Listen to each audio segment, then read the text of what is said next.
Coming to you from Crash Studios in Music City, USA, Nashville. This is the Rich Redmond Show.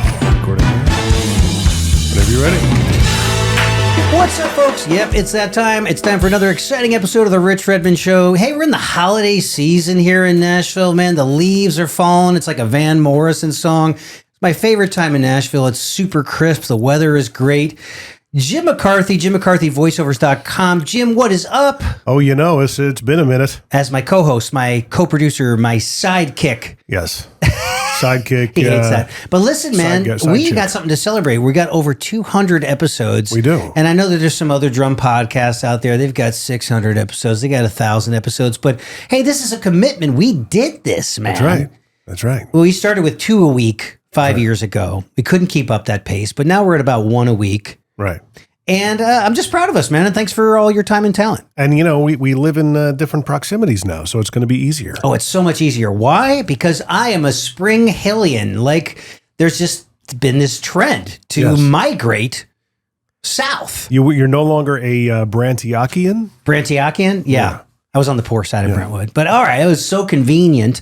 And now I'm a Spring Hillian. I'm a 1 mile away from everything. Isn't that crazy? Including an awesome cigar bar where I run into my friend, our guest today, hailing from Ventura, California, calling Nashville home for 28 years, for 17 years. Now, that's a good gig. Great gig if you can keep it. And he has the award-winning country rock recording artist, Trace Adkins. We're talking about our friend, John Spittle. Yeah. What's up, partner? Good to be here. Thanks I for know, having me. but you know what? We were on tour together on the CMT tour where Trace was a headliner. Jason was an opener of an opener because the middle slot was Billy Currington. Right. I think this was like 2008. Right. And that's where we were every night. We got to share the stage together. Some time has passed. But man, look at this celebrated career. You've also worked with people like Paul Brandt, Sarah Evans, Chris Cagle, Aaron Tippin, Tammy Cochran, Kelly Coffey, Matt King. I mean, this is like taking me back because we both moved to Nashville around the same time. 97 for me, 96 for you. Right. Why would you ever leave Ventura, California? Oh, man.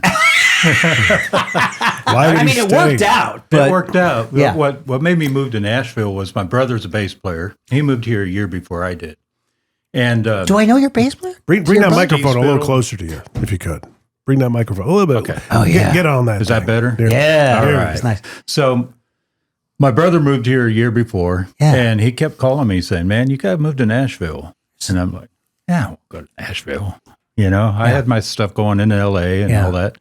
And so my ex-wife, I'm a car guy too, so I had this cool old car, and I just put a crazy price tag on it and told my ex-wife, if it sells for that, we're going to Nashville. Nice. Day later, it sold for that. Guy never even haggled the price. Yep. So I handed her the cash, said, guess we're going to Nashville. Booked a moving truck. Booked the moving truck, which Yeah. is my dad, because my dad used to have a sound company. So he had a big box van, and we loaded it up and drove out to Nashville. Wow. So your dad had a sound company, but also he was a drummer. He was a drummer first. Yeah. That's what he paid the bills with when I was coming up. Yeah. Yeah. And you have a son who's a drummer, An amazing a drummer. pro drummer. So 3 generations of Spittle, working Spittle drummers. That's it. Yeah, man. Amazing. What's Spittle? What is that? I think it's English. Yeah. Yeah. What's Yeah, my proper? grandpa was English. My grandma was Irish. With a spot of tea. Yeah. Do you like tea or more coffee guy? No, I mean, No it's not a tea for thing. me. No. Yeah, I mean, you have good teeth, you know. Yeah. I worked once for a Spittle Oh, really? in Las Vegas. Yeah. Huh. Gavin Spittle. He came from Boston. Well, I've never met anybody with that last name that isn't directly related to me. That's crazy. It must be a small pool of people, I would imagine. Yeah. And since Facebook came out, you know, people come out of the woodwork. Yeah. But I don't know if I'm related to them, but Yeah, I don't meet a lot of Redmonds. I know that there was Lane Redmond. She was God rest her soul. She was like a hand drummer. And there's some sort of meteorologist of prominence and an air traffic controller of prominence that are Googleable. right. So I guess these are my online brethren. What about McCarthy's? Tons Tons of McCarthy. of drunk McCarthy's. A lot of McCarthy. I get mistaken for you. Do you know Paul? Paul McCarthy or McCarthy? Okay, that's funny. I never heard that one before. I like you got the newsy cap on today, buddy. I'm kind of like delivering newspapers. You like it? I like it's it. the new look. That's the newsy look. Are you asking me if I have a new shirt? Is this No. he has a way of like if I buy something, he'll go, and he doesn't like it. He goes, "Oh, is that new?" Yeah. Oh. Awkward silence. Yeah. There's some drum gear upstairs that I like. It's good. Looks good. Yeah. Looks really good. I've innovated. Yeah. I'm probably going to set a trend. He's got an X hat with the pedal right in front of him. Kind of like Donnie Wynn, remember, with Right. so you don't have to cross your arms. Robert Palmer, and then you could high stick a lot easier. Oh, totally. You get the full stroke out of the snare drum. The full stroke. And it's the Hollywood muscles up here. Yeah. Rotator, cup. What is it? The rotator cuff. Cuff. Are you surgery free? Have you evaded surgeries? No surgeries. That's nice. None as far as drumming related stuff. Yes. I got the mesh down here from. Oh, did you? Lifting bass drums and Hammond organs and stuff over the years. Yeah. Damn. Yeah. No, I've been fortunate. Shoulders, wrists. Yeah. All that stuff's still good. So what do you do? Do you do something on the daily physically, or do you do some stretching, or before you play? Do you have any kind of like routines? I try and stay active. I'm always trying to do something. I don't have a warm-up routine. Yeah. I know guys like yourself. You get the sticks in your hands? Yeah, do all that. But I'll stretch. I'll do the rolling of my wrists. Yeah. Do the stretch back and that kind of stuff. That's about it. Yeah. Yeah, and then I just sit down and play. Now, Ventura, California, I'm being totally ADHD today. I'm all over the place, but that's what we do. Were you a surfer? I did. I surfed when I was younger. Yeah. Yeah. Now, is it like riding a bike where if you were to go do it, it would come back? I don't know. Yeah. It's been so long I haven't tried it, but I'm sure it probably would. But when I fell, it probably hurt worse. Oh, God, the coral and all that stuff. And then the sharks. Yeah, well, I really didn't see any sharks out there when I was doing it. That's Sharks chief. Guy, I think Russ Kunkel's a surfer. And one time I talked to him and he said, man, they're always there and they'll always be there. You can't think about it. Absolutely. How do you not think about it? Sharks, snakes, scorpions, and spiders. Those are the 4 S's. I don't like any of them. Is that a thing, the 4 S's? I just created it. There we go. We're going to put that out there. The 4 S's and the line through it on the shirt. So was your dad classically trained or was he self-taught? Did he show you how to play? He was self-taught. He taught when he was, I think he learned when he was in his late teens. And self-taught and played around Ventura area and in different rock bands and country bands. Yeah. And did that for a lot of years. Taught me when I was like 4 or 5 years old. Oh, wow. That's a great start. I blame him for playing so hard because when I was a kid, I couldn't quite reach the snare. And back in those days, they didn't sell the little bitty kid drum kits. You had to play the real thing. So he would get me as close as I could to the bass drum and the snare would be up here. So I'd hit soft. And he kept saying, hit it like you mean it. Hit it like you mean it. Like it owes you money. I always say that. Hit it like it owes you money. Yeah. Right. So, that just stuck with me the whole time. But you have a clean, strong backbeat. And I always tell all my students, learn all the styles you possibly can. Mm-hmm. And it's great to learn how to go spang, spang-a-lang, because if we didn't have spang-a-lang, we wouldn't have the drum set. Right. The drum set is a result of jazz. But if you got a mean backbeat, you can play anywhere in the world for the rest of your life. Oh, thank you, man. Yeah. Yeah. Which you do. I think my dad, I have to thank my dad for that because I went through a period in high school where I joined the band and, what are these rudiment things? Yeah. And next thing you know, you're wanting to play everything you know over the top of a song, you know? And I remember when he came out and saw me play one time, he told me, he said, I was playing the Troubadour. Oh, yeah. And, Doug Weston's Troubadour. Yeah. And I was like, I think I was about 16.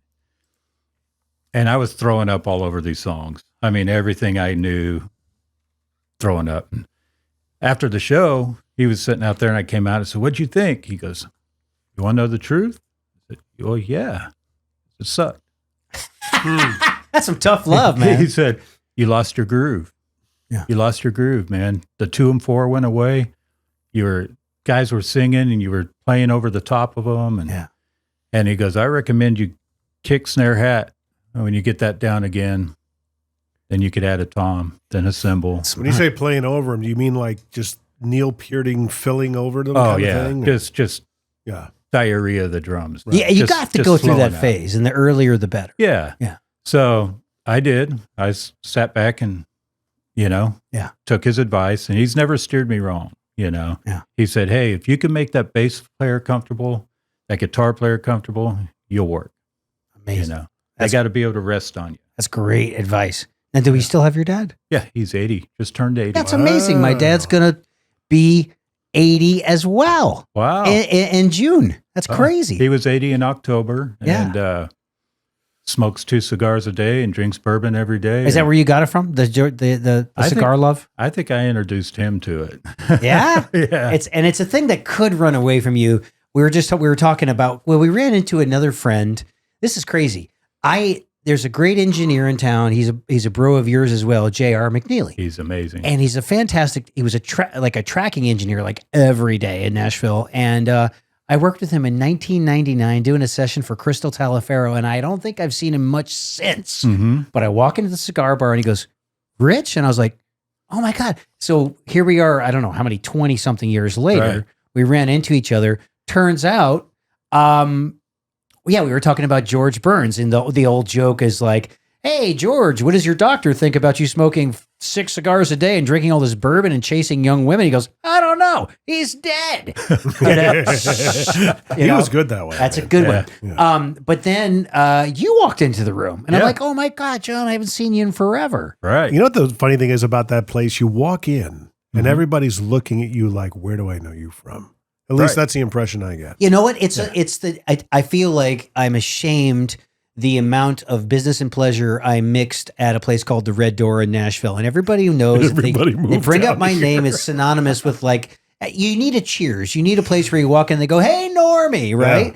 So, They got good beer there too. what the best Good drinks, there too. best drinks in town. Yeah. So now I'm in a new chapter in my life where this is going to be my Cheers. And it's great. It's got a great, let's plug it. Let's plug the place. Let's give it some do it. love. Yeah, the Mission Cigar and Social in Spring Hill, Tennessee. Look at That's that, right. guys. Yeah. Yeah. Yeah, great place. You can get the Casa Cubana cigar there. Yeah, get That's a a lot good of one. good cigars there. Yeah, a lot. So are you, speaking of cigars, are you of the opinion there's so many different types, brands, sizes, cuts, experiment, try a different one every time, or do you like to stick to something? I went through that phase. Yeah. But now I know what I like. Yeah. So I like a Perdomo, Yeah. 20th or 30th anniversary. I like the Maduro wrapper. Yeah. I don't smoke every day. I think that we're similar because Yeah. I've been going towards the Perdomos, and they have those nice pre-packs, like 4 or 5 Yeah. different kinds. Yeah. Those are great. Yeah, it's a great value. And, I don't smoke every day. Yeah. I may look like it if we Yeah. talk about it, but I don't. Yeah. But- I'm trying to avoid that because my mom was like, Rich, we're happy you have something that's meditative and something that can calm you frickin' down, Right. but don't do it every day. And I was Yeah. like, absolutely not. Absolutely. Do it every other day. Right? And the days you do it, you do maybe 2 or 3 instead, make up for the days Yeah. you didn't. Yeah, man. Heck, I used to smoke a pack and a half a day of cigarettes. Now, Jim, I didn't know. I never knew you smoked cigarettes. That was my teenage years. Oh, I yeah. started when I was 15, 14 years old. I could see you doing it now in that hat on the street corner. Hey, kid. I tell you, you smell a good cigarette, it brings you back and it makes you like, man, I wouldn't mind having one right now. Yeah. But then you Yeah. open up Pandora's box. Yeah, but it's like we've quit so many times, we could do it again. Not that we'd ever start again, Yeah. but it's. Did you ever have to do Chantix and got all ragey? No. Good. We just, the first time Courtney got pregnant and I was like, okay, that's it. We're just quitting. Wait a We minute. did. Courtney smoked too? Yeah. Oh, I didn't know. Oh, she was a big smoker. Wow. Yep. It's crazy. I never got into the cigarettes. Yeah. Yeah, cigar is more of a good thing about a cigar. There's a lot of conversation that could happen around a cigar. Yeah. It takes a long time to smoke. You sit down, get to know somebody over it. Yeah. Kinda Unless like you a drink. smoke it like a cigarette. Yeah. Which, I guess I'm not enjoying it at that point. Hey, so tell us about this podcast. So it's called Music and Cigars with John and J.R. J.R. McNelley. J.R. You McNelley. talked about. Yeah. And we just started it. It's fun. You know, we'll see where it goes. Yeah. But it's on YouTube. How many episodes are you in? I think we've got 6 or 7 up right now. Nice. Oh, nice. Not too long ago. And some of those are music videos, like we recorded Black Dog by Zeppelin Yeah. in the cigar shop after hours. So you guys set up your gear In the cigar shop. and recorded. Yeah. Oh my Yeah. God. Oh my God! Yeah, we really? did Pink Floyd song in there, Have a Cigar.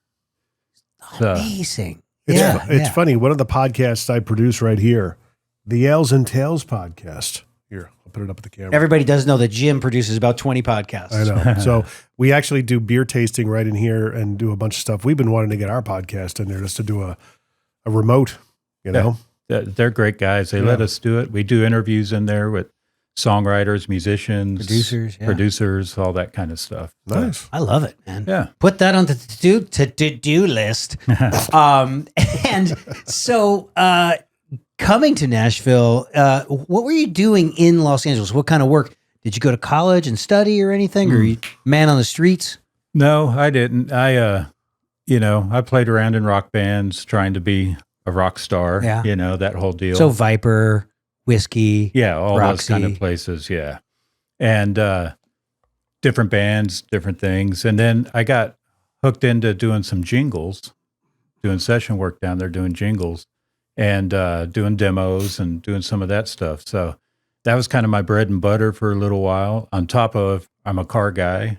And at that time, you had to have a day job. So I was an auto mechanic for a Chevrolet dealership. Okay. And I had a real cool service manager that would let me, I could call in that morning and say, hey, I just got called to do a jingle in LA. Can it, yeah, take off, go. Yeah. And I was able to go do that. I kind of wrote my own hours. Was That is it great. not a franchise dealership, but was a corporately owned or family owned dealership? Family owned. Yeah, that's Family nice. owned Chevrolet. That wouldn't happen at a Yeah, corporate no. store. Nah, he was real cool. As long I as have a car background, so okay. yeah. And so yeah, I started doing that and stayed pretty busy. And then when the Nashville thing came around, I saw it as a good opportunity to raise my family in a good place. Yeah. And try something different. Amazing. Something and not have to work on cars and not have to do things because California's so expensive. Now, do you work on your own cars here when you got to change your oil, do all that kind of stuff? I do. That's Just because cool. I can. Do you have the gear, like the lift and all that stuff? No, so the house I live in now is just in a neighborhood, but my father-in-law lives 2 miles from me, and he's got a 50 by 50 shop with a lift in it, all that. Yeah. So Oh, wow. That makes he's it a car so guy much as well. easier. Yeah, so I just take stuff over there. I worked I got to tell you, I couldn't tell you how to change oil if someone had me at gunpoint. Dude, I swear we need to do like a series similar to like Dirty Jobs where you just go do things no one would ever think you would do. Oh yeah, because I'm so Like precious. Going hunting or deep sea fishing or Yeah, deep sea fishing, that sounds fun. You just Changing can't go a power tire. drinking the night before, like Tully and I have done many times. Yeah, But well, I guess you could see you deep sea fishing, changing a tire, changing oil, hell, changing an air filter. Now I can change an air filter, and my current handyman, he is a godsend. I'm not talking about the one in your house. I'm talking about the guy that is in my house right now. He showed me how to correctly WD-40 creaky doors, and I'm going around to all of my doors and WD-40ing my creaky doors. It's so satisfying. Are you one of these guys? Are you like Brad from Daddy's Home, where you keep your tools in a fishing tackle box along with a tampon, maybe? you know what movie I'm talking about? What? It's with Mark Wahlberg, and Will Ferrell. Oh my God. You've never seen that? Which one is it called? Daddy's Home. It's a funny movie. I'm sure I've seen I have. parts of it. It's on a the bus. great movie. Yeah. Yeah, he gets home. He's like, you got any tools? Like Mark plays the like Will is his character is the stepfather to these kids who belong to Mark Wahlberg, who's the divorced dad. Yeah. And the wife and stuff like that. Mark Wahlberg's still in love with the wife to a certain extent. Yeah. So he comes back in their lives and tries to drive Will's character out in the beginning. And, he acts friendly at first, like, hey, we're going to knock down this wall, Brad. You know how Mark talks, Mark Wahlberg. Yeah. And he's like, where are your tools? Oh, I'll be right back. And he keeps his tools in like a hallway dresser. that kind of thing. Yeah. You'd probably have to watch it. No, but it sounds very similar to that movie, The Other Guys, where they're cops. Right. And They work great together. Will Ferrell's wife is Eva Mendes, and she comes out and he's like, her. God, put some makeup on her. Could you present yourself better? And she's We like have stunningly company. gorgeous. Yeah. Yeah. And Mark Wahlberg's like, are you seriously married to him? And she's like, yeah, I know. It's But the he has best I become could do. such a great actor. He really has. He really He's does. a man of many talents. And then he's like in incredibly good shape. Oh, yeah. Marky Mark? Yeah. Totally. I don't know why I keep on calling him Marky Mark. Yeah. Well, I mean, that's where it all started. First of all, he was a Calvin Klein model, I believe. Then he was a recording artist and then a serious actor. Would he have been famous, though, without Donnie? Interesting question, because I feel like he's almost as far as like global success. Oh, he's absolutely he's surpassed totally him. surpassed. But Donnie was the catalyst that attracted the attention to the family because it was Donnie Wahlberg of the not the Backstreet Boys, but New Kids on the Block. Were those the Bye Bye Bye guys, or is that another group? No, that came. That Bye Bye Bye was Bye in Bye sync. Bye. Yeah. Yeah. Song was prominently goes featured back. in Deadpool and Wolverine. Oh yeah, Jim is a serious Marvel guy. Right. Is there something we would never guess about you, like that you're a super fan of? I like the Marvel stuff, but I'm not a super fan. Yeah. I don't think I'm a super fan of anything. Yeah. Really. Like, Well, I mean, like, you worked at a Chevrolet dealer. I would imagine But I mean- Corvettes, Camaros. No, Really? Well, I'm into the more the old muscle cars, like the old Camaros. Right. Nothing like you may know what this is, but like a tubbed out old muscle car with the blower hanging out of the hood. Oh, Right, nice. That's kind of my thing. Wild, not You mild. rev the engine and the whole car torques. Exactly. Yeah. Old drag racer. Now, do you have one of those in your possession? that Not you right take out? now. So, since moving back here, I haven't. But my dad has a 1930 Model A that I built the motor for, and it's got about 450 horsepower. He puts it around. He lives out in Lebanon, so he puts it around town, takes Yeah. it to car shows. Well, it is quaint. Yeah. Tennessee is charming. It Right. really is. Mm-hmm. You just got to watch out when you get out to the far outskirts. You start hearing banjos. Yeah, you got to be careful. You got to just run. And pigs squealing. I'm not sure if it's like that anymore. It's getting very bougie. Not Like even down into Lewisburg, that's where the overflow from Columbia is going to go, Yeah, I think. So the next explosive growth area, I think, is going to be Lewisburg. I think so. Yeah. Probably so. But I'm hoping that Spring Hill becomes like frickin' Pasadena. Just money flowing in, property values just Going through skyrocketing. the roof. Next yeah. thing you know, you and I got gargoyles. Gargoyle. Yeah, we got gargoyles by our mailbox, and we got little spitting Greek kids. And There's nothing that's stopping you from doing that now. yeah, I don't know if in my neighborhood they would like the gargoyles. Yeah, yeah. Not Big mine. cement black gargoyles with red eyes. It's funny. My house was known as the party house. The couple that moved out was the loudest couple in the neighborhood, and then here I come. Oh wow! We're the loud couple with the drums. Right. The drums, So, yeah. and I just played the drums. Been there 6 weeks. Played the drums for the first time. Just had my little Darrow Jones PDP kit. Just like ding duck a ding, just to ease them into it. Yeah. And then I slowly played along to some Eagles records.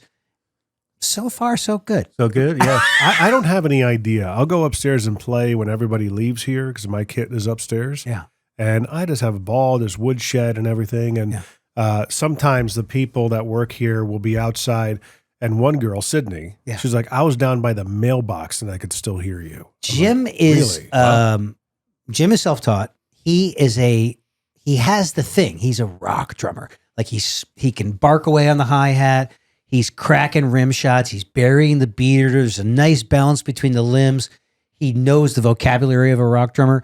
He doesn't read music. I'd love for him to read music, but you're just a natural. If I only had a charting course of a certain personality. Yeah. Well, he wants me to do a charting course. We're going to film it in 2025. So I say this publicly right now. Where you commit. By Christmas of 2025, we will have a very nice charting course. How about by Hanukkah?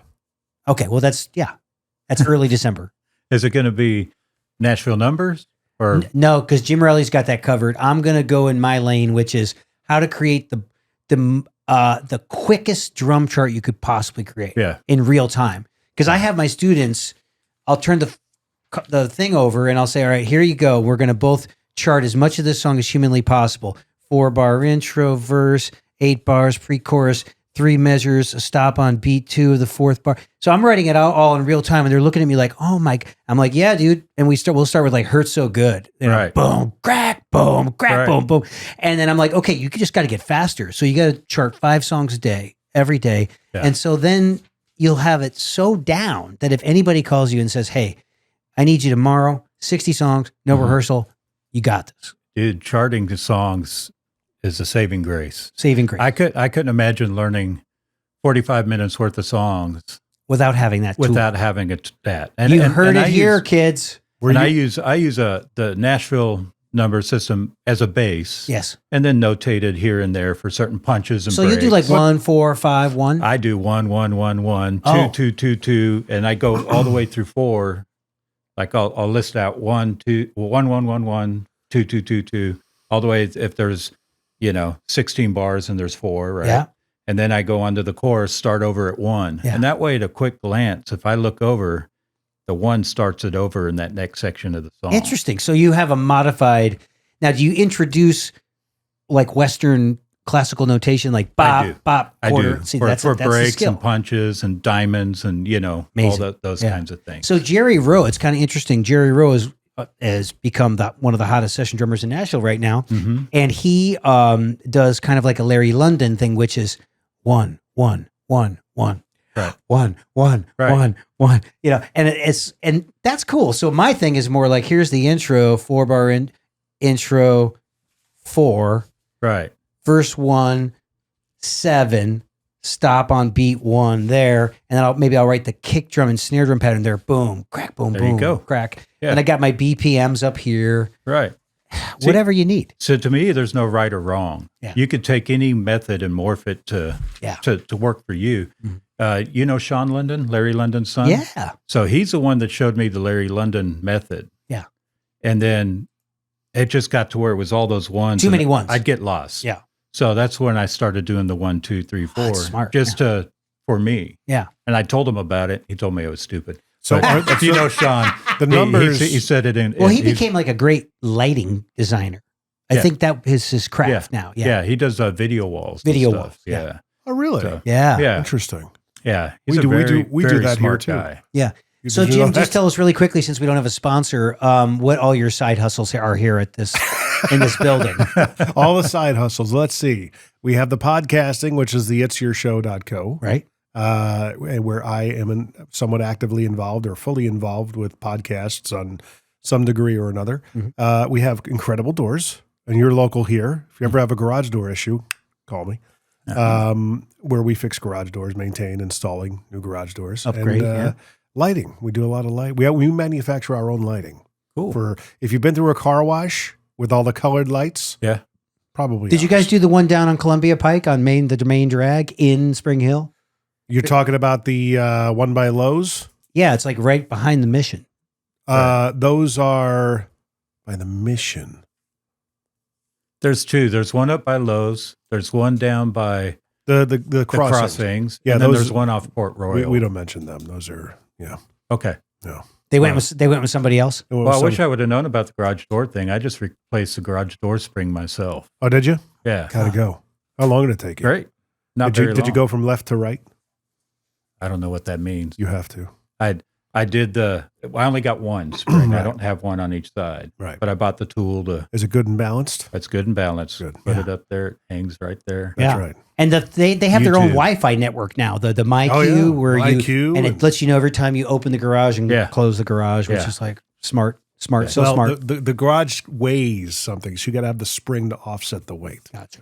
The opener doesn't pull it up; it just guides it. Yeah. Mm-hmm. Well, if he's got problems, he knows where to Now come. That's I know right. who to call. That's amazing. I don't have to do it. That's right. Incredibledoors.com. Call 931-348-DOOR. Nice, There you Jim. go. See, without in lieu of a sponsor, we get to pimp our wares. So when you first moved to Nashville, who was the first artist you met? What was your first gig of note that started to get the ball rolling?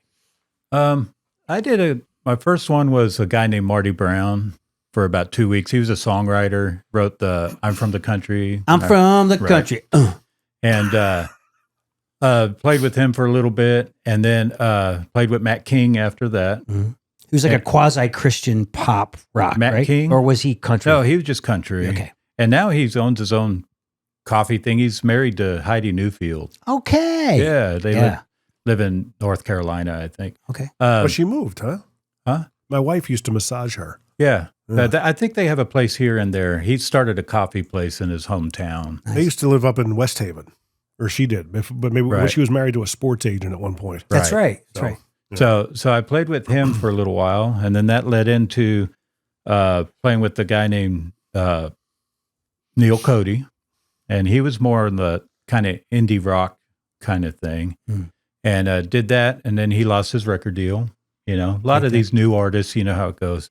And then after that, I played for a Canadian artist, Paul Brandt. Nice. I did that for a couple years, year and a half, and I juggled Sarah Evans at the same time. So you spent a lot of time in Canada with Paul, right? Yes. Yeah. Yeah. But, you know, he would only tour in the wintertime. I don't know why they do that. Just the most freezing time of year. Most freezing time. Yeah. They would tour in Canada. So it worked out well for me because the new artists, like Sarah Evans at the time was a new artist. She didn't tour in the wintertime that much. So it was great. I could go out with her and then go out with Paul and then go back out with her. And it worked. Did she have that song out where that with Suds in the Bucket? With the drum intro? Born to Fly. From Matt Chamberlain? Yeah, Born to Fly. That was just, well, I actually was with her when they recorded all that. And then when it stayed in for a little while after that. And then after her, I went on to Aaron Tippin for a time. And then the road manager that used to manage Paul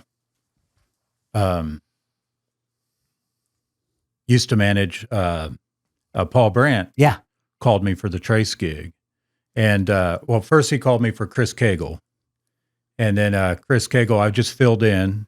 Their drummer, John Stacy. Do you know John Stacy? I know John Stacy, yeah, because he used to play with Mark Chestnut. Right. And I believe he lives in Texas now. Now he does, yeah. Well, he fell or did something and tore his shoulder up. So I filled in for about 3 months. Yeah. And then he called me for the Trace gig. And I got the Trace gig and rest is history. So it seemed like everything was relationships, personal recommendation. Absolutely. So to get the Trace gig, no audition? No audition. It's basically like, hey, we'll meet you at the bus. See you at the Kroger. Yeah. Yeah. And I almost didn't take the gig because at that time I had heard that he'd been through about 3 or 4 or 5 drummers. Ouch. And I was like, I got a solid thing here with Aaron right now. I don't know if I want to. Yeah.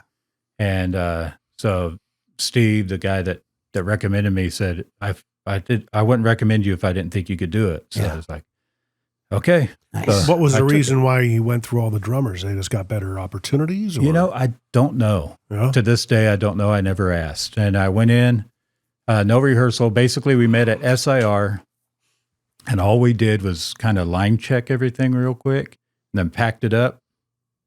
We were gone. Went to the first gig. And First that was gig your was audition. a Detroit hoedown in Detroit, downtown hoedown in Detroit. Yeah. When was this? What year? This would have been 2002. Okay, so he was coming up at that point, I think, right? Yeah, so he'd already had some hits. Yeah. He went through some AA stuff, and then coming back up again. Yeah. The first song, I believe, was Every Light in the House is On. Right? And That's Thinking Thing. Thinking Thing. Yeah, and this time was when Chrome and I'm Trying and those songs were coming up. So, is Trace still doing that kind of lady-pleasing dance that he does? Yeah. That's his thing. Yeah. Aaron builds a bike, Chris Cagle cries, and Trace is dancing. Aaron builds a bike? Aaron Tippin builds a bike on stage. He does. In real time. He does that working man, whatever it is. It's his shtick. Really? Yeah. Yeah. Like a motorcycle? No, bicycle. Like a bicycle. And he donates it at the end to kids. He builds it takes it out of the box, so here's the frame. Really? They pre-stage How it, did I but pretty first much. hear about this? Yeah. Yeah. That's his thing. So he just sits there and he's got his tools in. They roll him out in a thing that looks like a toolbox, and he pops out, and then he starts building this bike. Yeah. It's amazing. I had no idea. It's amazing, bro. So we did this downtown hoedown, and I'm reading charts, and going through the songs, thinking everything's going good, done. We walk off the stage, and I felt pretty good about it. And we're waiting to go back out for the encore. And Trace looks at Steve, the road manager, and says, "Where'd you find this boy?" And I thought, I'm fired. And he goes, "I have my ways." And he said, "As long as I got a career, he's got a gig." Awesome.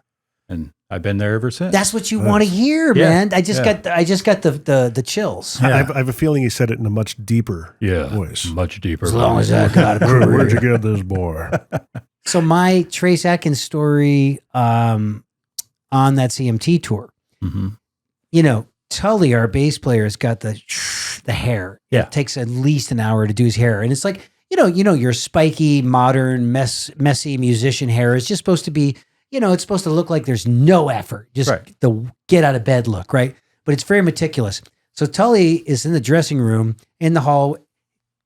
Trace is walking by the open doorway. He sees Tully in his underwear, no shirt, with the flat iron going, psst, hairspray, fixing his hair. And he walks past, comes back, looks in the room and goes, "Jesus Christ." That sounds like Trey. Amazing story. And then I have played shaker, maracas, tambourine, hand claps, finger snaps on a couple of Trace records. And the one time I remember being in the studio with him at Treasure Isle, it was that weird time where there was that kid in the bubble. Oh, Bubble Boy. Oh, yeah. That was floating away. Balloon Boy. We were totally glued to the television that day. Wow. Like in between all the takes. But he's just he strikes me as a very imposing figure, but it seems at the heart of it, he's a teddy bear. Oh, he's a great guy. And he's softened over the years, Yeah. But he's a great guy. Treats all of us very, very well. And I got nothing but good to say about him. Yeah. Now, who's in the band now? Now we have a guy named Chris Hoey on bass, Brent McCullough on keyboards. We call him B-Mac. Brian Wooten on guitar. Brian. Yeah. Great guitar player. And another great guitar player, Brent Wilson on guitar. Who I knew from playing with Andy Griggs. Andy Griggs, right. Yeah. And it's funny because when we started, when I first started with Trace, we did a bunch of shows with Andy Griggs, and Wilson was with them. Yeah. So then now he's band leader here. Yeah. All the relationships, It's right? all relationships. So the majority of those gigs, they were non-audition situations. Right. I feel like that has always been the way in Nashville. Yeah. It's a system where people want to ride the bus with their friends, people they know, they like, they trust, because we're only playing for the 1 hour a day. Right. So, well, that's amazing. And I love that because, Al Dean pulled me aside one time and said, "As long as I'm doing this, you're playing the drums." That's and awesome. doesn't that feel, it just feels great. Yeah. Yeah. Well, you guys, you came up with him from the bottom. Yeah. I mean, in 2002, when you were doing that downtown hoedown, I was there with a band called Rushlow with Tim Rushlow. Yeah. And it was me, Kurt, and Tully, and Yeah. it was a 6-piece band, which is like two people too many, I think. Right. When it comes to a band.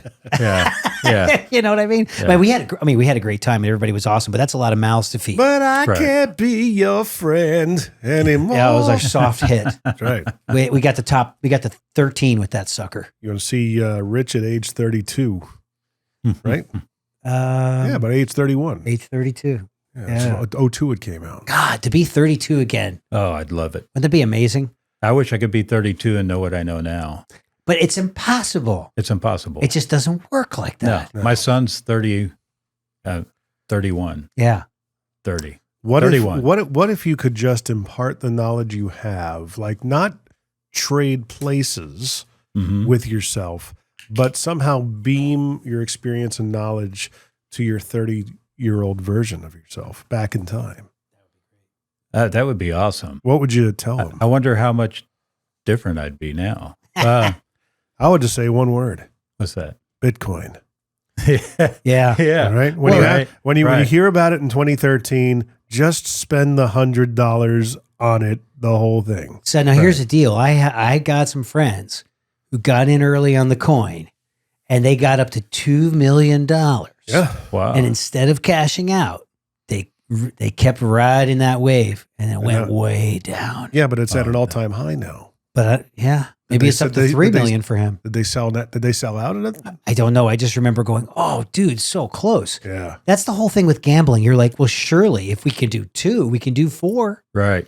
That's the thing, is that, but it's a currency. So, and it's a store of value, and you got all these countries that are starting to adopt it. That's the thing, That's what I'm looking at. And you got the, devaluation of the dollar that's happening and all that stuff. And they're actually talking about it becoming the next world reserve currency.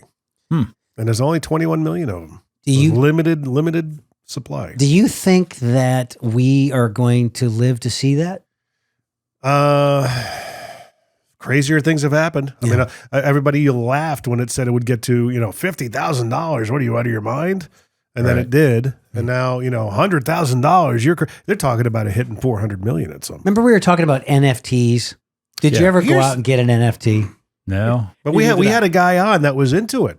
Yeah, Gorden Campbell. That's right. Yeah. And that was the first time you and I heard about it. Yeah. We looked into it. Gary V got behind it. Yeah. He was a big proponent of it. And he'll even tell you, he's like, look, it's at a lull right now, but it's going to come roaring back. You just watch. Hey, Gary V, unless he's got a team of people, he sent me a DM. Really? Gary V, I reposted one of his things, and it was just something like, don't sweat the small stuff, and it's all small stuff. He wrote it on a cocktail napkin, and he posted it, and I reposted it. It was something like that, or it was, it's like the most important thing are the soft skills. Not anybody can learn the hard skills, something like that. So I reposted it, and then I got a DM from him saying, keep pushing, keep building. I was like, wow. Yeah. Do you think that's him? He says I believe him. If it comes from his account, that's him. Well, it came from his account. So that's him. He was probably in the back of a taxi cab. Probably. And he was like, hey, you just happened to, throw this kid a bone. You were one of the 100,000 people that commented or reposted, and he just grabbed yours, and, that's what he does. I mean, that's crazy. It's the Taylor Swift effect. That's how he gets his followers. Just very personal involvement. Very personal. Yeah. So let's brag on your son a little bit. He's the Ableton expert, right? Oh, yeah. I mean, that kid, he just sent me some files today. He goes, Dad, I just found this new tube preamp, and you should hear it on the snare drum. And I mean, he's all about it. Yeah. And he lives, eats, and breathes drums. But he's making a living. He's making a living. He plays down on Broadway.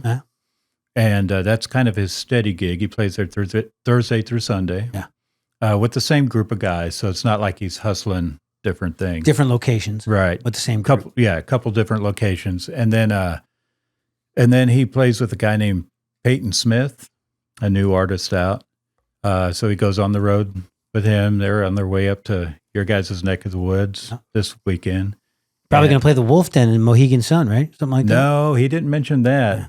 But he's going up that way, and he's doing great. Maybe Proud he's of playing him. Just Daryl's a great house drummer. or something. Huh? Maybe Daryl's house. Yeah, maybe. Hauling. And then he's he's got his little drum room in his house, like I do. Yeah. He used to use mine, come over and record at my place. Yeah. And then now he's got his own. And How old is he? He's 31. Yeah. Okay. Yeah. You don't look old enough to have a 31-year-old, my friend. I'm 58. Wow. Yeah, buddy. Yeah. I know you don't look it. Congrats.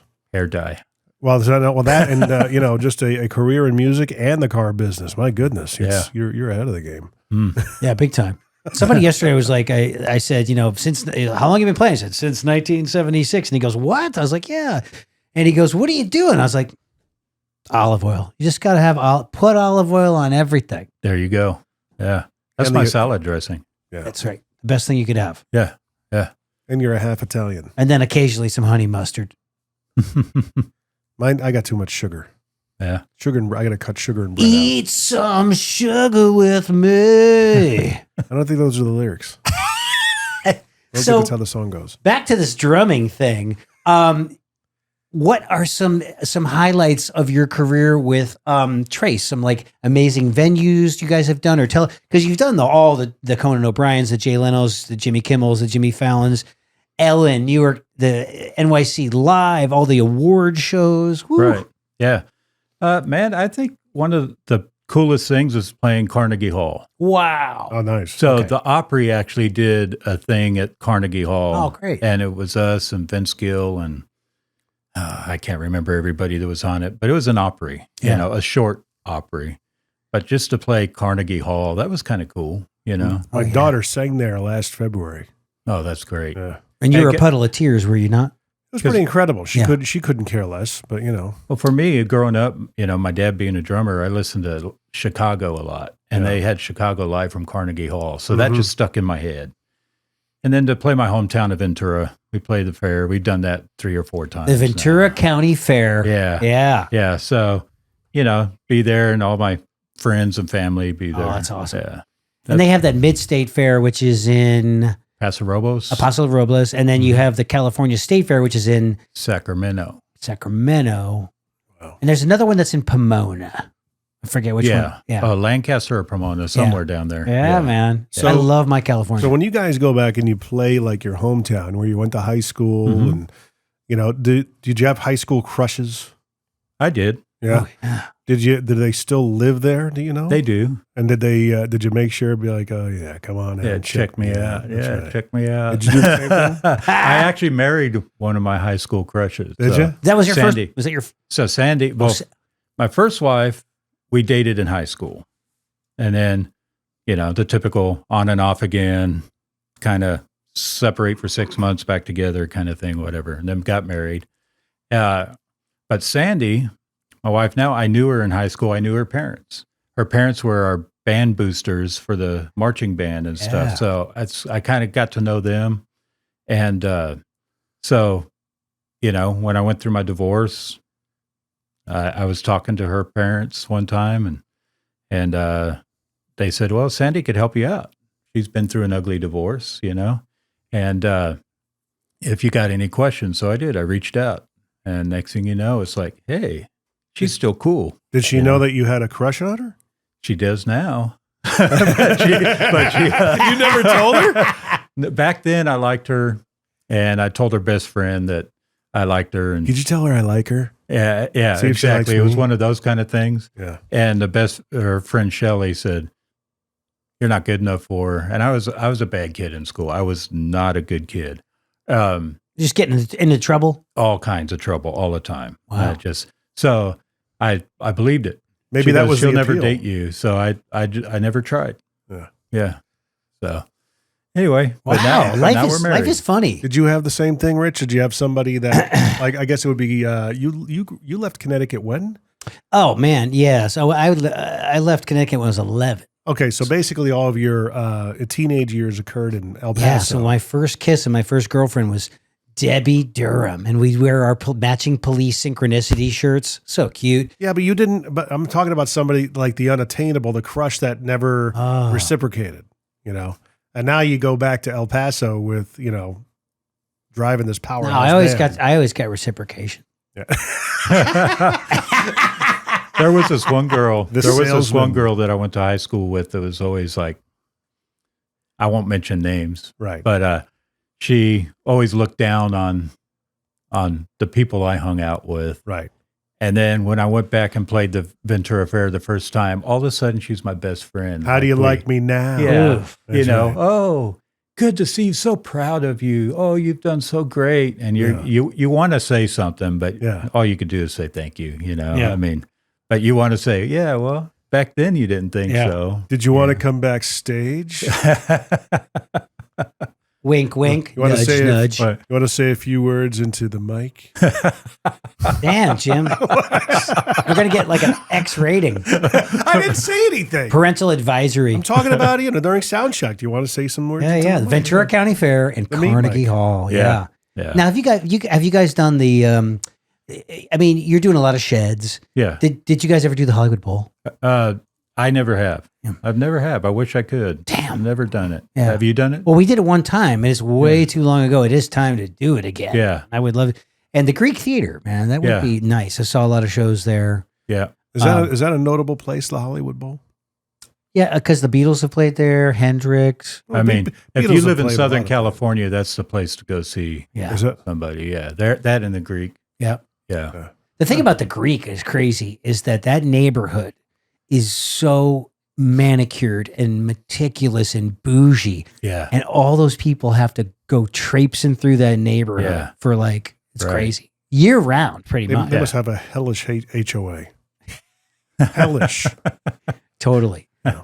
Totally. So what, any other funny stories from about 17 years with Trace? Not that I could tell on here. But Yeah.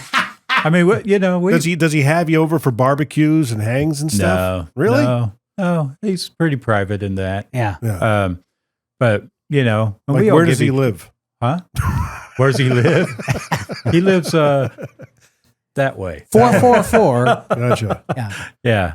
He doesn't live far from here. Yeah. Really? A lot of them are around here now. Yeah. He used to be in Brentwood, and then He got tired of it.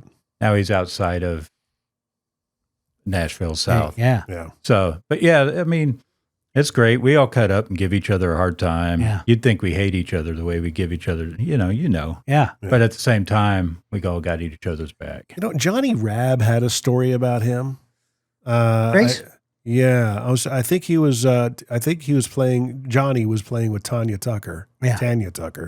And I think Trace was opening for her, or something. They were playing together. Yeah. And the band was just kind of left hanging because she wasn't there. And Trace kind of came in and said, "Look, let's just entertain the crowd, and do you guys know?" They were just completely riffing. Wow. Just to make sure the crowd was entertained. Yeah. And Trace was like, he was just kind of lending himself as a leader of the band. Yeah. Kind of bailing those guys out. So Johnny's been with Collective Soul a long time now. Yeah. Wow. Isn't that crazy? Oh, yeah. That's a good gig. I remember him telling me about that. It's a great songbook. And then look at some of these companies. You're with Ludwig. I remember that. Paiste, Innovative. Yeah. But I don't remember you being with Paiste. It's a newer thing, right?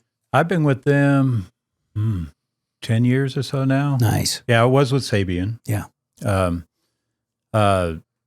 Dave McAfee, I just grew up listening to Bonham, and that sound of those 2002s and that stuff kind of just stuck in my head. So when I got the opportunity to do that, I went that route, and they've been great to me. Do you go with those kind of like rock symbols, or do you go like dark energy, darker stuff? Yeah, I got some darker stuff, but on live, I use 2002 Crashes and Signature Ride. And are you still a rack guy? I still got a rack. You like the racks? Yeah. Yeah, it makes it easy on my drum tech. Yeah. I'm a big rack guy. Yeah. Yeah, I like big racks. Who's your tech? Guy named Tim Thurber. Great guy, good drummer, and he does a great job for me. Yeah. Changes heads, does everything. Did you hire him? No, Trace hired him. Gotcha. Yeah. And he came in. The guy before that was a guy named Matt Sawyer. And Matt's still with the organization, but he's kind of like an assistant to the road manager now. Gotcha. So, but yeah, Tim takes good care of me, man. He knows how I like the tunes and all that. I hardly have to touch Isn't that anything. nice? Just now, are you a sound check band, or are you at a point in your career where we're just like, I'll see you at the gig? You guys don't have to. No, we sound check. That's nice. Yeah, we sound check. Mainly for the front of house guy. Yeah. So our ear mix was always sounding great. Yeah. So I hardly ask for anything. You get to that point, like where you don't even have to. Every once in a while, if Trace is singing a little softer, maybe his throat's hurting him or something, I might point and Other than that, I never have to worry Set it about and forget it. Yeah. Which is great. Yeah. Yeah, I couldn't go back to wedges. So spoiled. Yeah, I remember the first time I used ears was 2000 with Pam Tillis at the Strawberry Festival in Plant City, Florida. Wow. And we had to stick those little foam things in our ear, and I was like, oh my God, what if this fills up with sweat? And then, Right. And it was like a heavy click gig, and then you just get used to it. Yeah. Yeah. Yeah. No, I love it. I couldn't imagine doing a gig on wedges anymore. Yeah. Like when I do the Opry, I don't put the cans on. I put a earbud in with the click and run it off my iPad. Yep. And then, but they blast it back there. So it's like, okay. Yeah. That's the only time I hear a wedge mix anymore is That's the right. Opry. The I'm not sure if he still is, but being that you mentioned Bonham and how you're kind of a big Paiste fan, Mm-hmm. have you read Alex's book, Brothers yet? I haven't yet. I want It's actually to. right behind you on the shelf. Okay. Yeah, I listened to it. I'll And read it it's- real quick. Yeah, what's that? I'll read it real Yeah, quick. do a No, good I'm book joking. report at the end of the show. Did you read it or listen to it? I have to listen to it. Like Audible? Yeah. You have an Audible subscription? I could share it with you. No, that's good. No, yeah. You know, it's a good book. Yeah. Is it? I'm wondering if he still uses. I don't know if he ever used ears, because I remember him talking about Alex Van Halen talking about at the beginning of a tour, his wedge would be on like 2 or 3, and by the end it would be up to 10. Yeah. Yeah. And it's I don't like, think he's an ear guy. I don't think so. I don't think think so all those either. guys were wide open on the wedges. Yeah, You know, I was about 10 feet away when they played on Hollywood Boulevard and Dave got knocked in the nose and he was bleeding on national yeah. television. were you there? I was 10 feet away from that scene. Really? Yeah. They closed down Hollywood Boulevard right in front of the Deli Uh-huh. chocolate and Right. and Jimmy Kimmel's Theater, which is what is that theater? Anyways, right there. So basically, you saw the whole performance and everything. Oh yeah. That must have been amazing. Incredible. Yeah. Nuts. I saw them on their Fair Warning tour. Oh wow. Wow. Yeah, at the Forum. Yeah. That was the back at were they? No, they weren't touring with Black Sabbath then. Was it No. Kiss, or were they headlining? They had to have been headlining. They were by headlining. then. Yeah. Yeah. I mean, was this legend hold true? I mean, in terms of the stuff you'd hear about them, they were just a band, a force to be reckoned with. Dude, they sounded so good. Really? They sounded so, and it was loud. Yeah. And loved it. And just, what impressed me most was Eddie Van Halen did his guitar solo, doing his solo, and he's running around, and doing the whole whammy bar thing. Accurate and as hell. doing it. And then he turns down the volume and plays an open G clean, and his guitar's in perfect tune. Yeah. I'm like, he's basically shaking the guitar by that thing. It just blew me away. He never used distortion boxes or pedals or anything. No, it was his amp. Yeah. It was straight to his amp. He was just, and that's, I think it was the singer from Smashing Pumpkins, Yeah. Billy Corgan. Yeah. He had an opportunity to play his guitar, Mm-hmm. and he says, "You don't use any, pedals or anything." He goes, "Nope." He goes, it blew his mind. He's like, Yeah. "How do you get this sound?" Yeah. It blew me. They blew me away. David Lee Roth was the ultimate frontman. frontman. Yeah. He was an actor. He wasn't really a singer. And a martial artist. The Yeah. kicks, the Yeah. flexibility. He jumped off the drum riser with the splits and all this stuff. But, Oh yeah, I like both I like Van Hagar. I like Yeah. Van Halen. I like both equally. I don't really have a preference, but one had more swagger, one had a little more attitude and drive, Yeah. and more pop, melodies and Yep. that kind that of first stuff. song off of 5150, Mm-hmm. Good Enough. Yeah. Hello, babe, and then he's, yeah. That was like a big middle finger to Dave. I think. Well, what the funny thing is like, sadly, Dave, if they did a reunion, which is impossible now, but if they did a reunion, Sammy could sing Dave's stuff. he could. Dave can't. cannot sing Sammy stuff. Dave can't do it. Well, I saw them over the summer when they came to Nashville. Sammy did the Best of Both Worlds tour, Mhm.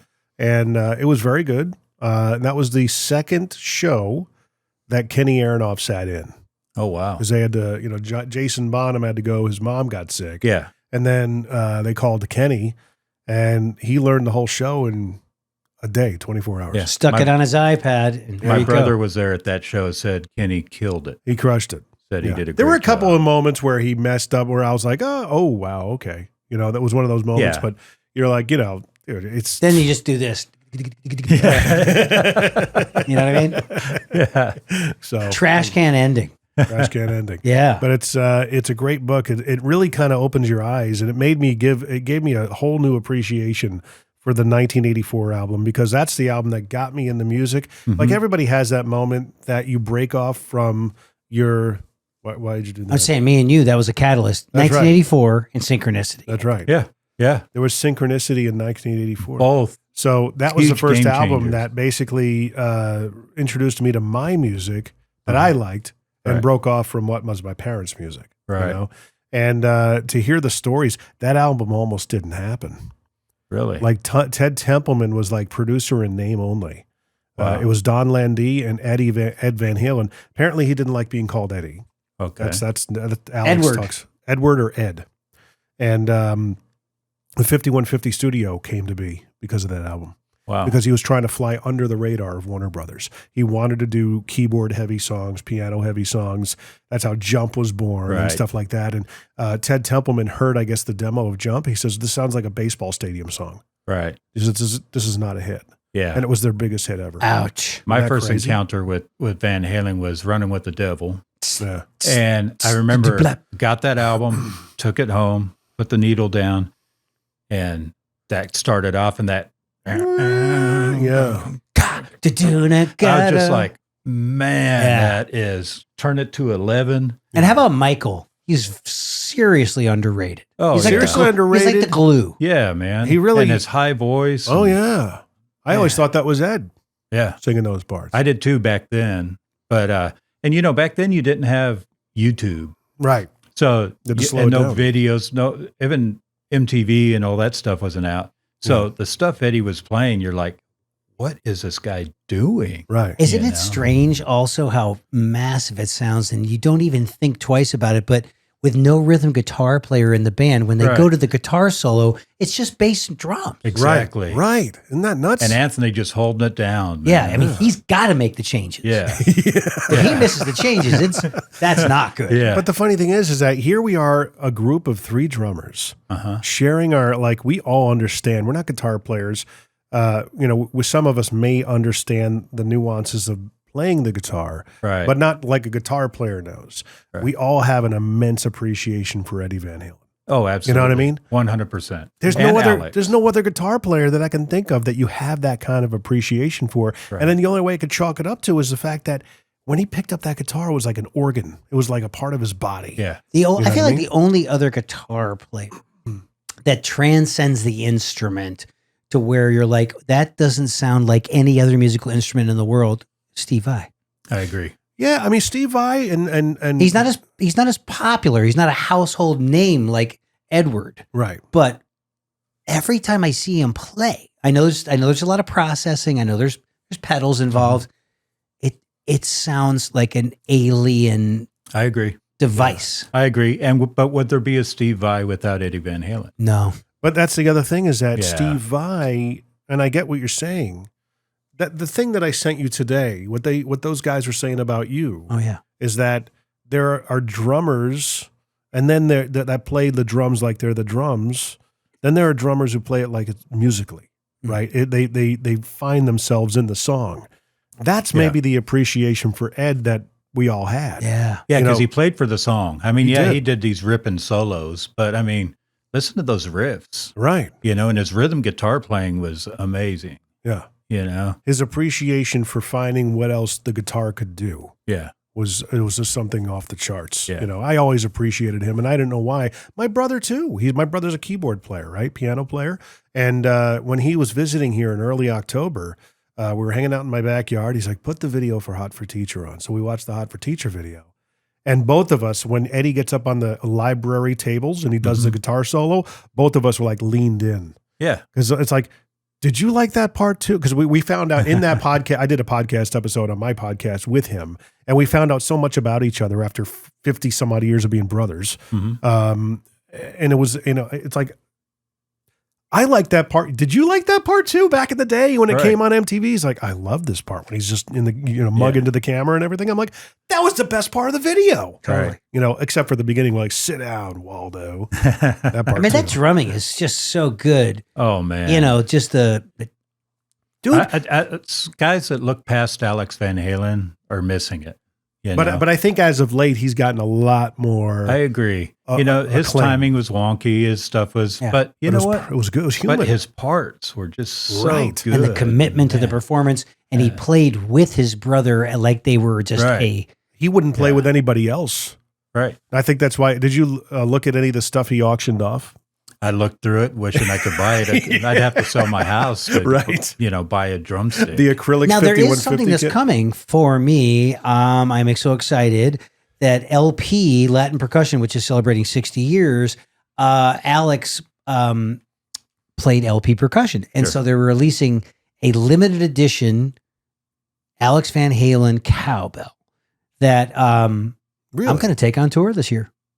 Yeah. Really? Yeah. Oh, that's We awesome. should do a little endorsement video. It should be arriving at Drum Paradise. Harry, be on the lookout for my Alex Van Halen tribute cowbell. You ever try his sticks? The Vader Seems like sticks? they're logs. Oh, they're like 18 inches long. Are they really? Yeah. And he's not a big guy, Right. but he could wield those things like they were Yeah. like playing with baseball bats. Yeah. My gosh. Dude, I love it. Now, speaking of rock and roll, you got a project called The Brave. I do. Now, I was looking for you guys on Spotify. I mean, I couldn't. Is it We on should there? be there, yeah. There and Apple Music and Okay. all that. So it was a group of guys I played with in late 80s, early 90s in California. You got the band back together.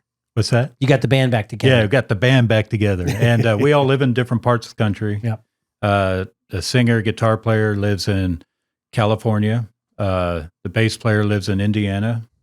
And I live here. Yeah. So we just shot files around the country and made our record. Yeah. You know? And it's great. And J.R. McNelley mixed it. Okay, great. Mixed all three of them. Yeah, So, nice. Yeah, it's a fun project. You know, we're never going to tour. How many tracks? There's 3 albums worth. 3 albums. Yeah. So there's like 30 some songs there. Okay. Yeah. All right, man. Yeah. Everyone checked out The Brave on Apple Music and Spotify. Gotta check that out, man. Yeah. Fantastic. Geez, Jim, do we want to maybe do the Fast Five? Go ahead. And then I'll let you do your favorite question that you get to Thank do. you for allowing me to. Okay. Favorite food? Mexican food. Yes. Spicy. What's your favorite restaurant here in Spring Hill? Mexican. It depends for what. Well, we've got Acapulco. Mexican, yeah. Yeah. We've got Acapulco. We've got Don Arturo's. Don Arturo's. We've Tito's. got Tito's. Yeah. Tito's. You got another one that's opening right in front of, across from the It's Mission. L something. Yeah. Right. For tacos, street tacos, I like La Villa over there by the Grecian. Right. If you just Yep. want good street tacos, Really? that's Do they my have street place. corn there too? Sometimes they do. I've been in there Not once. all. I need to go back. La Yeah. Villa. It's by the Greek restaurant in that strip mall behind the Mission over there. Yep. Kind of. Okay. Yep. Great. And then there's a place, we just went last night, my wife and I went to Tito's, and they got this thing called Mexican plate that's really great. But there's a new place called I want to say it's Mexicali, but I know I'm not right on that. And it's down there. Do you know where Embers is? Bar and Oh, Grill. man. If Where you go is down that? 31 towards Columbia, there's a In Neapolis? there's that. Yeah. Okay. Yeah. So it's right there. It's a new place. It used to be a furniture store. Right. Yeah, I've eaten there. Yeah. Yeah. And they're pretty good. My business partner invited us out there once. It's hard coming from Southern California. Oh, I bet. Hey, I Have found a you- place that's next to Publix. Cali burrito. Cali burrito. I've been there twice. Dude, Cali Burritos tacos are great. Okay, so I've only had the chicken burrito because I like a basic burrito. It's chicken, pico, and guac. Oh, there you go. Dude, Yeah. try it with their Al Pastor. Oh, yeah, okay. Or even the California burrito. Yeah. That's good too. Yeah. So yeah. you're saying go with the tacos. Yeah, and Adrian, the guy that owns it's a great guy. Yeah, and they have breakfast tacos too, which I'm a big fan of. Yeah. I love the Spring Hill aspect of this episode. I know, I'm Yeah. telling you, we're all Spring Hillians I now. know. I'm celebrating it, you know? And There's such character to this town that is somewhere. it's like, what the fuck? We're finding it. I went to for a coffee shop, for a non-corporate coffee shop. I went to the Fainting Goat. Yeah. Yeah. Love it. There's actually They have There's a new empanadas place. there. Ooh, They you have know, it's a empanadas. good new place. We got to make sure we tag him in this. Bruno's Deli, Oh, really? Neapolis. It's where Boomers used to be. Okay. Yeah. Where the music store used to Yeah, be. That little strip mall back yeah, there. Yeah, way in back. Italian deli, buddy. Bruno's. We'll have to go there. Bruno's. Bruno's. They got cannolis. They got the black and white Cannoli. cookies. They've got chicken parm, eggplant sandwiches, all the stuff. Yeah. And so is the owner like from out of He's town? from California. Okay, gotcha. Yeah. But he's full FBI, full-blooded Italian. Cool. He is. You never heard that? I have never heard that. Yeah, FBI. That is awesome. Probably because I'm only half, but if it's a Yeah. strong gene. That's HBI. I figure. So speaking of coffee and the Fainting Goat, favorite drink? Bourbon. Bourbon. Nice. Uh, Any yeah. particular? my if I had to pick like an everyday that's affordable, because bourbon could get expensive. Sure. But I'm not a bourbon snob, so it doesn't matter to me. But I like Woodford Double Oaked. Yeah. Yeah. Nice. That's a good go-to everyday drink. There's another one called 1792 that's a cheaper bottle, but it's pretty good. Yeah. Yeah. Are you a bourbon guy or whiskey guy, Rich? Totally. Are you? Yeah. Isn't bourbon and whiskey kind of the same? It's kind of the same. Is it? Yeah. It's when you get into the rye and all that, it's different. Okay. Yeah, and I'm not a rye or a wheat guy. I like the good old, just give me straight bourbon or whiskey. Let's not mess with the thing. It's like, everybody knows that our band in the early days was Crown Royal, right? Mm-hmm. It just seems like to be a thing in country music. But once you start doing Crown Apple, Crown Cranberry, it's like, come on, it's sweet enough. Yeah. I can't never even got do an into old it. fashioned. Like some people order an old fashioned. It's like, I don't need the syrup. yeah, I'll give that to my wife. We kind of did like the when in Rome. We went to Disney World in Florida in 2016 for the first time with our family. And it was the first time living with a little bit of margin, getting out of radio in the car business.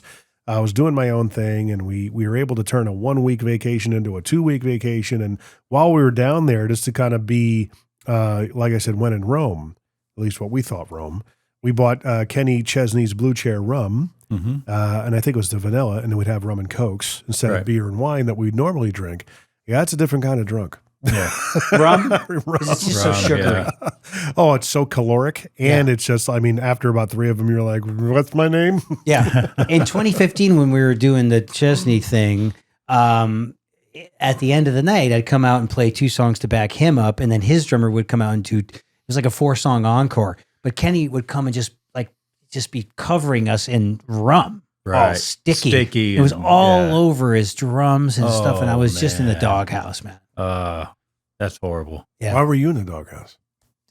It just, I'm easy to blame, You didn't do anything. Well, I know. What do you want me to tell him? No, Kenny, don't pour rum all over me. Well, the Right. tech is just sitting there, just looking at it, going, "Really? Totally. What? Favorite color, Black. dude? You and I. So yeah. Well, I got to yeah. figure out something here because it's definitely happening here. Yeah. Yeah. Yeah. That's okay. I look like a black and white cookie. you look like you got the salt and pepper. I look like a thing going. tan black and white cookie. Now, these next 2 questions Jim hates because they're so hard. But would you have a favorite song? Yeah. I could, can I say 2 real fast for different Absolutely. reasons? Yeah. First one would be The Ocean, Zeppelin. Yep. Yeah. Because every time I hear it, it takes me back to my dad cranking that song Yeah. when I was a kid. Nice. So that song, whenever it comes on, it's like, turn it up. And then the other one for me would be Dogman by King's X. yes. Oh, my wow. God, that is one of Yeah. my faves. Dude, the need to hear singing, the Jun, that's the yeah, just in the pocket, man. bum. I mean, Yeah. Gaskell's- Jerry just lays it down. in that Jerry song, Gaskell, highly underrated, amazing musician, amazing team player, band guy. Man. Yeah, That to me is their ultimate record. I agree. That song, Shoes. I need to listen to it. Oh, man. Wow. Dude. Do your ears a favor. Really? Dogman. Another 3-piece band. Yes. So when the guitar solo happens, He switches that distorted kind of bass sound and Yeah. just kills it. Yeah. Yeah. I saw them at the Brooklyn Bowl. They still sound great. I saw them man. at 328 Performance Hall back in the day. You Oh, remember that wow. place? It's Yeah. gone. It's way gone. Yeah. Favorite movie? 2 again. Serious movie? I love this. Yeah. Serious movie? Could be anything. I love Gran Torino with Clint Eastwood. Nice. Get off It's the my grumpy, lawn. the grumpy old man that ends Right. up giving everything to the people he started out hating Yeah. and Spoiler fell alert. in love with them. Well, if you haven't seen that movie No, by no, now, Right. Yeah, yeah. Right. and then funny movie, Step Brothers. Oh, fantastic. Dude, Will Ferrell. Did you touch my drums? Yeah. What's your favorite song of the moment, Rich? Oh, Currently. Man. I have my guilty pleasures playlist. It's so funny. Let me Yeah, go but through some of these. But sometimes you have a Let me share some of these. like you have current favorite songs. Yeah. So, I guess mine would be my go-to. I've been like I said, I've been listening to a lot of Van Halen. 1984. I have a renewed appreciation for "Girl Gone Bad." Yeah. So if you listen to that song, the beginning, that's an underrated song. Yeah. There's so much going on in it. Right. Da-da-ding, da-da-ding, da-da-ding, da-da-ding, da-da-ding. I don't know if he's doing that with one hand or two. Oh, I'm Yeah. sure. Yeah. Yeah. And then he's brrum, brrum, brrum, brrum,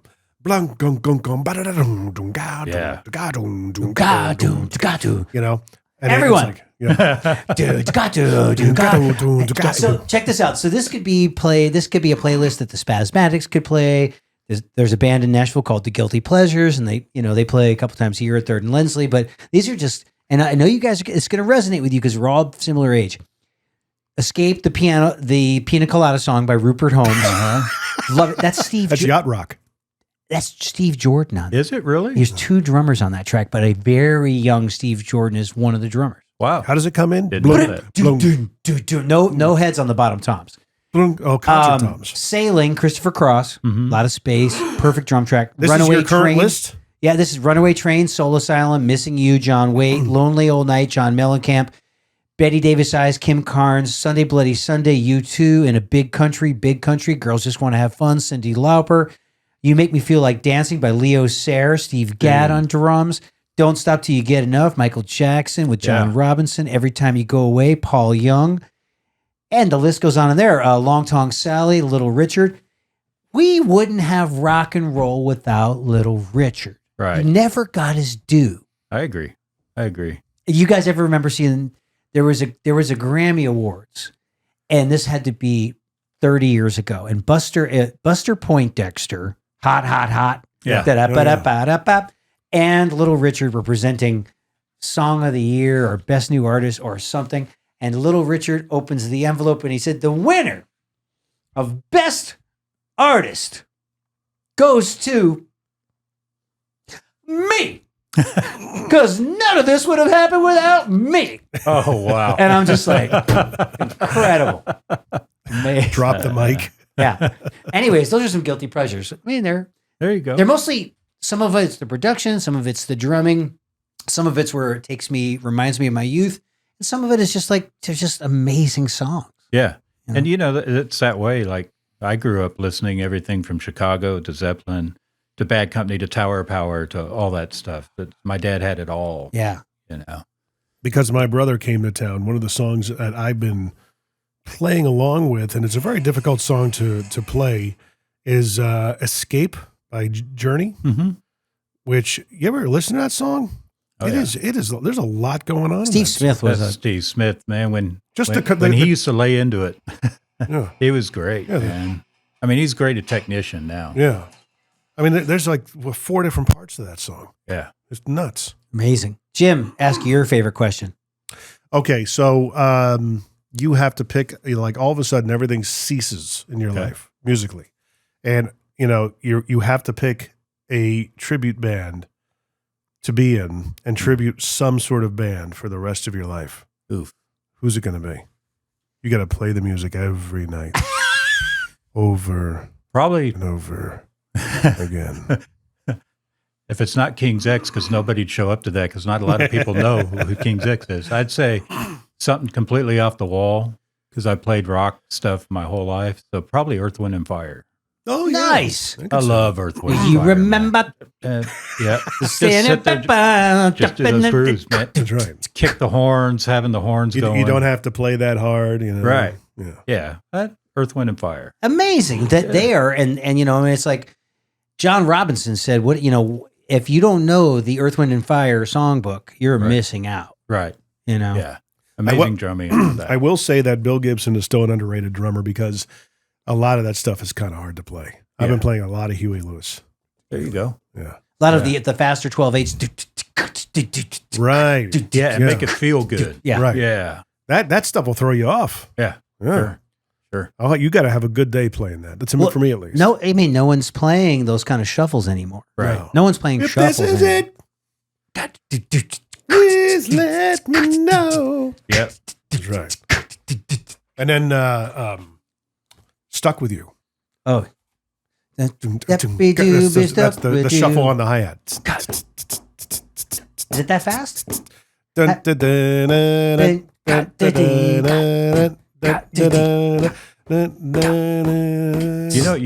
A shuffle that's always played wrong and hard to play, if you haven't studied it, is tush.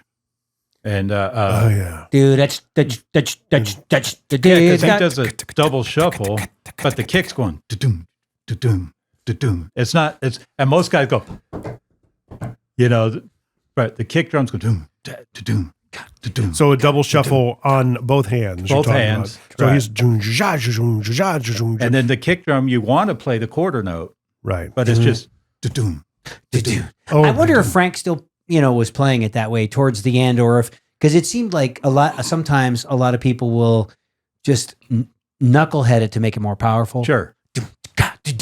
Right. Well, I saw them and he didn't play it that way.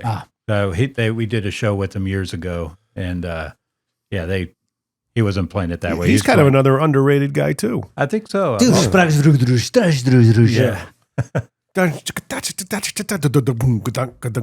Yeah. Oh, totally. You know that Billy Gibbons is a part-time Nashvilleian now. I didn't know that. He's always shopping at the Trader Joe's in Green Hills. Yeah. There you go. He still have the beard? Huh? Does he still have the beard? Yeah, and the little beanie. And does he? Yeah. He's a cool cat. It's crazy. He's the kind of guy you run into him everywhere. The Rainbow, boom, you'll see him. Mm-hmm. Trader Joe's, you see him. Yeah. Wow. Yeah. Maybe he's following you around. I don't know. That'd be cool. That'd be cool. Very, very cool. So, any plans for the holidays, and what are you looking forward to in 2025? We got 28 people coming over for Christmas. Oh my God. Trace one of them? Huh? Is Trace one of them? No. Do you ever have like the moxie be like, hey, why don't you swing by this weekend, hang out, have a beer?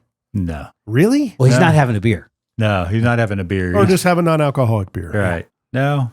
Never He asked treats him? us all good and stuff, but it's not like a buddy kind of situation. Yeah. I would totally be like that. Yeah. What are you doing this weekend? Come on. Yeah. Hang out. And it's like, maybe he's just, well, you never invited me over. Why should I invite you over? Maybe Like, that's it. What Maybe, if you did? Maybe he'd shock me. That's right. By showing up. You That's never right. know. Maybe Right. he's waiting to be asked. Maybe. Yeah. Give it a Yeah, shot. man. You never know the answer to the question if you don't ask. Yeah. Man, 25. When are you going to have Jason over your house? Yeah. Seriously. We live closer now. You do. Much closer. Now, 25, I look forward to probably do about 50 to 60 shows with Trace. Nice. And still doing stuff out of my drum room. Yeah. Nice. So how do you do some advertising for that, or it's just kind of word of mouth? It's word of mouth. People in the know. Yeah. And anymore, like I don't even have a cartridge kit anymore. Yeah. Most of the stuff now is house kits. You bring cymbals and snares and percussion. And So you're finding yourself on Music Row doing this stuff occasionally? yeah, doing that Nice. stuff. And then, out of my drum room at home, got clients in California, France, Missouri, all over the place. So. The French guys like, we. Yeah. Uh-huh. I need to be culturist here. I mean, Yeah, culturist. Yeah. Yeah. Well, I mean, dude, we have so many similarities. We have a lot of similar tastes, Yes. and super happy for you. Oh, thank you. Super proud of you. And look forward to 2025 as well. If people have questions or they want to reach out to you, you got a .com. What's the best way for people to find you? I don't. They could email me. Yeah. jpspittle@gmail.com. jpspittle@gmail.com. Or find me on Facebook, direct message me, or Instagram. Love it. We'll do that right now. That's how these crazy kids are doing all that these days. You know? Crazy kids. Facebook, Instagram. Yeah. I don't know if they're using Facebook as much these days. Well, the kids. no. This is for the older crowd. Yeah. Yeah.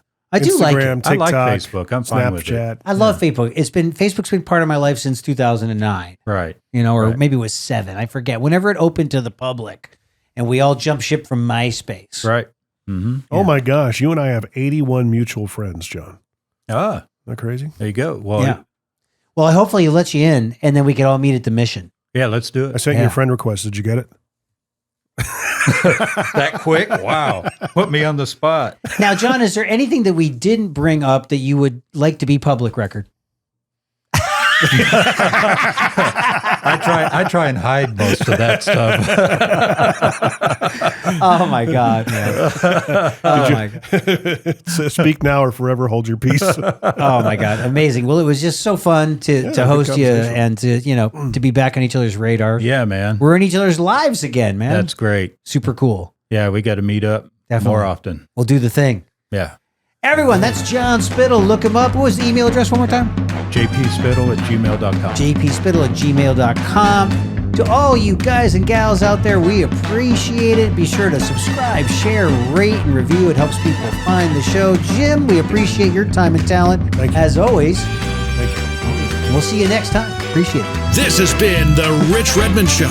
Subscribe, rate, and follow along at richredmond.com/podcasts.